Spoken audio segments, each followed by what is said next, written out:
Today, I want to show you how I created this kinetic typography animation. You can use this technique to animate an album cover or a flyer. First, let's go into pixel.com and grab a wallpaper. Here is this one, I like it.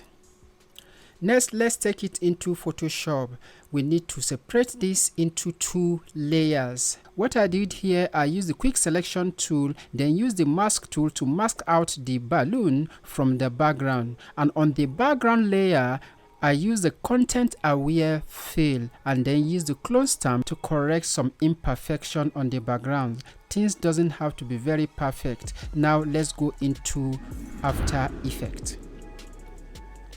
Back in After Effects, create a new composition. You can use any setting of your choice.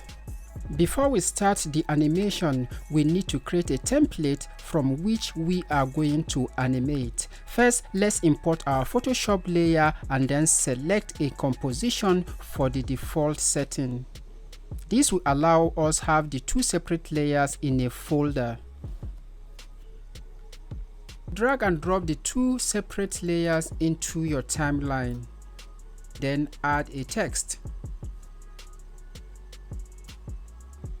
Adjust the font type, the color, the size to your liking. Now select and move the text in between the two Photoshop layers. Select all layers, make 3D layer. Create a new camera and then a null object to control the camera. Then make the camera a child of the null object. Select the bottom layer, hit P on your keyboard to bring out the position property and then enter 3000 for the Z axis. Then scale this to fit the background. Then select your text layer and then hit P on your keyboard, then make the Z axis 1500. You will need to increase the font size for the text.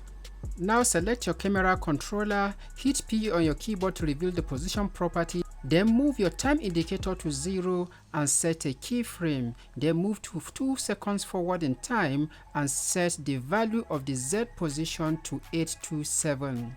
Then hit R on your keyboard to reveal the rotation property, add a keyframe on frame 0 and set the value to 0 by -3. Then move to 2 seconds forward in time and set the value to 0 by +8. Hit U on your keyboard, select all your keyframe and ease them and then edit your speed graph like this.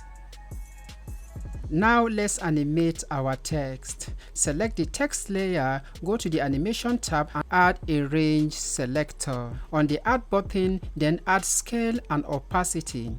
Make opacity 0 and scale 300. Move your time indicator to 1 second, 12 frames forward in time. Expand your range selector 1 and add a keyframe to the offset and start. Make offset 100 and then start value to 100. Then move your time indicator to 0 again. Make offset -100 and start 0. Expand the advanced option and set shape to ramp up. If you play this now, this is what you have. Now select your text layer, Ctrl D on your keyboard to duplicate it, change the text, offset it on your timeline, then go into the properties and make some changes variable to what you had before. If you play back this now, this is what you have. Beautiful. Now let's add a pro finishing touch to our animation. Right click on your timeline and add a solid layer, then go to Effect and Preset and look for CC Ball Action. Increase the scatter to over 1000, then the grid spacing to 8 and the ball size to 15. Feel free to use your own setting, this is only but a guide. Now select your camera controller, hit R on your keyboard to reveal the rotation property, alt click on the Z value, then type in this expression, wiggle, open bracket, 1, 3, 10, then close bracket. Beautiful. If you play this back now, this is what you have. Congratulations, you just created an amazing kinetic typography animation in Adobe After Effects. So let's continue the discussion in the comment below. Let me know what you think about this technique and what you intend to use it to create in the future. Until I see you again on the next one, my name is SSB Otaru for Motion Digit Studios.